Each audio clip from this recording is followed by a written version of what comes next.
On the bustling platform of Grand Central Station, a black woman was stopped by two officers who claimed she looked suspicious. What followed was far from a routine check. Little did the officers know that their assumptions were about to shatter, along with their sense of authority. When her bag revealed Asia badge and a loaded Glock, the tables turned in an instant. But the events that led to this moment will leave you speechless. It was just after 6 p.m., when the station pulsed with energy, a blur of business suits, backpacks, and rolling luggage weaving through the marble expanse. Above, the stars painted on the vaulted ceiling seemed to watch over the chaos like they had for decades. Among the crowd, Tara Jones moved with purpose.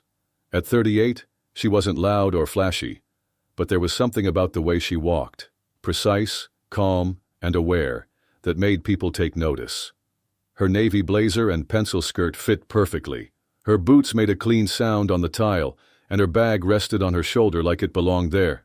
Her coiled hair framed a face that had seen plenty, and her steady eyes didn't miss much. She blended in, but only if you weren't paying attention. Officers Dunlap and Avery were paying attention. At least they thought they were. Dunlap, thick-necked and always trying to prove something, spotted Tara first and nudged his partner. Avery, still new enough to hesitate, followed close behind. They stepped into her path, forcing her to slow. "Ma'am," Dunlap said, tone dipped in that brand of courtesy that barely masked suspicion. "Need a moment of your time?" Tara met his stare evenly, the faintest arch to her brow. "Is there a reason you're stopping me?" she asked, voice even and firm. "You resemble someone flagged earlier," Dunlap replied, already scanning her bag. "Identification, please." She inhaled once, slow and steady, then reached into her leather tote. Slowly, deliberately. Her fingers wrapped around a wallet and drew out her credentials, which she flipped open with a flick of her thumb.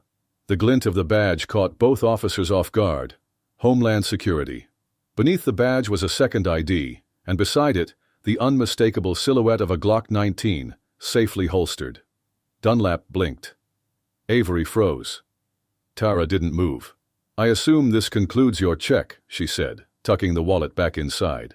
Neither officer spoke, but their silence was louder than any apology. Tara stepped around them, her stride never breaking, disappearing back into the river of strangers. Behind her, the two men stood dumbfounded, watching as authority they thought they owned slipped through their fingers. And that was the last time they stopped someone based on a hunch and a glance. She handed the card to Dunlap, who grabbed it without a word of thanks. His eyes scanned the ID under the station lights, his brow furrowing as he muttered, "Federal employee, huh?" There was a bite in his voice, like he didn't believe it. "What brings you here, then?" Tara didn't flinch. Her arms crossed, and her tone was steady. "I'm on assignment," she said. "Why is that a problem?" Behind him, Grant shifted awkwardly, casting uneasy glances between his partner and the woman in front of them. "Maybe we should get this verified," he offered, but Riley dismissed him with a wave. "Relax," he barked, stepping closer to Tara with a smug grin. "Got anything in that bag you want to admit before I check it?" Tara let out a slow breath, calm but firm. "I wouldn't do that if I were you." Riley chuckled, mistaking her warning for nerves. "We'll see," he said, and without waiting, he yanked the zipper open. Whatever confidence he had vanished the second he saw what was inside.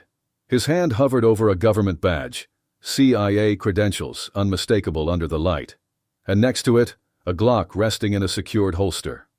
His face went pale. Grant stepped back like the air had been knocked out of him. Tara reached into the bag and retrieved her ID, her eyes locked onto Riley's. "Now," she said, her voice like a blade. "Why don't you explain to me why a federal agent was just stopped and searched in front of 50 people? Riley's voice cracked as he stumbled over his words. We thought maybe you were a threat," he mumbled. Tara raised a brow. "A threat in heels and a blazer? Or were you just hoping I wouldn't say anything?" By now, travelers nearby had paused, phones raised and recording. Riley looked around, panic setting in. Tara lifted her phone and began filming. "Name and badge number," she demanded. Grant, looking mortified, spoke first. "Officer Grant, badge 47728. The camera turned to Riley, who hesitated before muttering his details. "Do you always go through women's personal belongings during your routine checks, Officer Riley?" Tara asked, her voice sharp enough to silence the entire concourse. Let's see how that holds up when your department sees this. The clip spread like wildfire by morning. News outlets picked it up. The NYPD released a statement saying both officers would be reviewed. But Tara didn't stop there. She contacted the precinct directly through CIA channels and met with the captain, bringing not only footage, but a file outlining similar misconduct their agency had tracked. This isn't just about what happened to me, she told them. This is a pattern, and it needs to stop. Riley was immediately suspended pending internal review. Grant, though written up, reached out to apologize. I should have said something, he admitted. Tara nodded but didn't sugarcoat it. It's not about feeling bad.